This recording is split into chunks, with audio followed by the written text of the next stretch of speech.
এইভাবে একবার পটল মহারানি বানিয়ে খেয়ে দেখুন, দারুণ লাগে। ভাত, রুটি, পরোটার সাথে দারুণ লাগে, ফ্রাইড রাইসের সাথেও খেতে দারুণ লাগে। আর যারা শ্রাবণ মাসের সারা মাসটা নিরামিষ খায় তারা কিন্তু এইভাবেই বানিয়ে খেতে পারেন, দারুণ লাগে।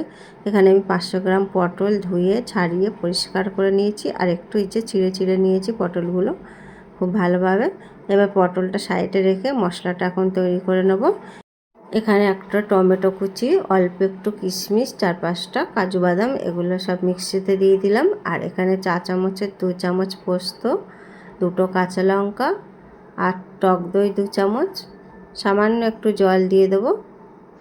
আর এখানে দিয়ে দেবো অল্প একটু আদা কুচি দিয়ে এটা মিক্সিতে খুব ভালোভাবে পেস্ট করে নিতে হবে। আর এখানে একটু সাদা তেল দিয়ে দেবো কড়াইতে। তেলটা দিয়ে খুব ভালোভাবে চারপাশে কড়ার লাগিয়ে নিতে হবে, গরম করে নিতে হবে। আর পটলগুলো দিয়ে দেবো। পটলগুলো দিয়ে নেড়ে চেড়ে একটু হালকা করে ভেজে নিতে হবে। এখানে দিয়ে দেবো অল্প একটু স্বাদ মতো লবণ দিয়ে দেবো, দিয়ে খুব ভালোভাবে নাড়ি চাড়িয়ে ভেজে নিতে হবে একটা সুন্দর কালার আসা পর্যন্ত। এখানে আরেকটু আমি ভেজে নেব। খুব সুন্দর করে ভাজা হয়ে গেছে, দেখুন একটা হালকা কালার চলে এসেছে। এবার আমি পটলগুলো তেল থেকে তুলে নেব।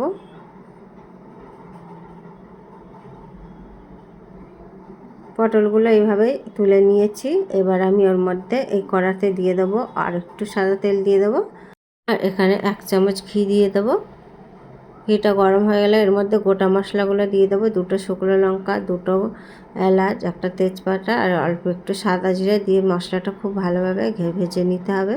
মশলা থেকে একটা সুন্দর গন্ধ বেরোলে ভাজাটা ঠিক এরকম হয়ে গেছে। এর মধ্যে এবার যে মিক্সিতে মশলাটা পেস্ট করে রেখেছিলাম সেটা দিয়ে দেবো, খুব ভালোভাবে নাড়ি চাড়িয়ে নিতে হবে। আর মিক্সি ধোয়া একটু জল দিয়ে দেবো। মশলাটা একটু নাড়ি চাড়িয়ে খুব সুন্দর করে একটা কালার আসা পর্যন্ত কষিয়ে নিতে হবে। এখানে স্বাদ মতো লবণ দিয়ে দেবো, অল্প একটু জিরে গুঁড়ো, আর অল্প একটু লাল লঙ্কা গুঁড়ো, আর একটু স্বাদ মতো চিনি, এগুলো দিয়ে খুব ভালোভাবে একটু কষিয়ে নিতে হবে। খুব সুন্দরভাবে কষানো হয়ে গেছে, ওপর থেকে কিন্তু তেলটা সেপারেট হয়ে গেছে। আর মশলাটা অনেকটাই সুন্দরভাবে কষা হয়ে গেছে। একটা কাঁচা লঙ্কা আর ওপর থেকে একটু ধনেপাতা কুচি দিয়ে দেবো, দিয়ে নাড়িয়ে চাড়িয়ে আবার একটুখানি কষিয়ে নিতে হবে। মশলাটা খুব ভালোভাবে কষানো হয়ে গেছে, দেখুন। এবার আমি পটলটা ভেজে রাখা দিয়ে দেবো। পটলটা দিয়ে খুব ভালোভাবে আবার একটু মশলার সাথে কষিয়ে নিতে হবে। এতে মশলার সাথে কষিয়ে নিলে পটলে খুব ভালোভাবে মশলাটা ঢুকে যাবে, খেতেও ভালো হবে। মশলার সাথে পটলটা খুব ভালোভাবে কষানো হয়ে এসেছে, দেখুন ওপর থেকে তেল ছেড়ে দিয়েছে। মশলাটা খুব সুন্দরভাবে কষানো হয়ে গেছে। এবার আমি এর মধ্যে দিয়ে দেবো অল্প একটু জল। জলটা দিয়ে নাড়িয়ে ছাড়িয়ে একটু কিছুক্ষণের জন্য ঢাকা দিয়ে দিতে হবে।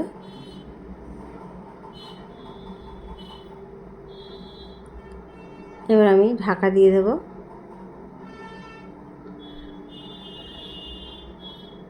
দেখুন গ্রেভি গ্রেভি হয়ে গেছে, অনেকটাই ঝোলটা শুকিয়ে গেছে। ঠিক এরকম গ্রেভি গ্রেভি রাখবো। এটা পরোটা, রুটি, পোলাওয়ের সাথে দারুণ লাগবে, এইভাবে বানান।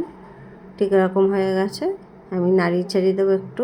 পটলগুলো দেখুন খুব ভালোভাবে সিদ্ধ হয়ে গেছে, আর গোটা গোটাও আছে। ওপর থেকে কাজু আর কিশমিশ দিয়ে দেবো, আর অল্প একটু এখানে দিয়ে দেবো ঘি দিয়ে দেবো, আর একটু সামান্য গরম মশলা দিয়ে দেবো, দিয়ে একটু নাড়িয়ে ছাড়িয়ে এটা নামিয়ে নিতে হবে।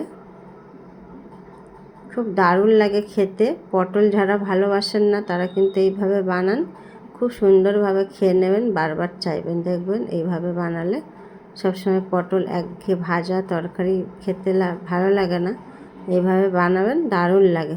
পটলটা নামিয়ে নিচ্ছি, রেডি হয়ে গেছে। এইভাবে বানান, আশা করি ভালো লাগবে। খেতে দারুণ লাগে, ভাত, রুটি, পরোটার সাথে, পোলাওয়ের সাথে দারুণ লাগবে। আর নিরামিষের দিন তো বুঝেই পাইন আমরা বাড়িতে কী রান্না করব। এইভাবে বানাবেন, খেতে দারুণ লাগে। রেসিপিটা ভালো লাগলে লাইক, কমেন্ট, শেয়ার, সাবস্ক্রাইব করে বেল আইকনটি প্রেস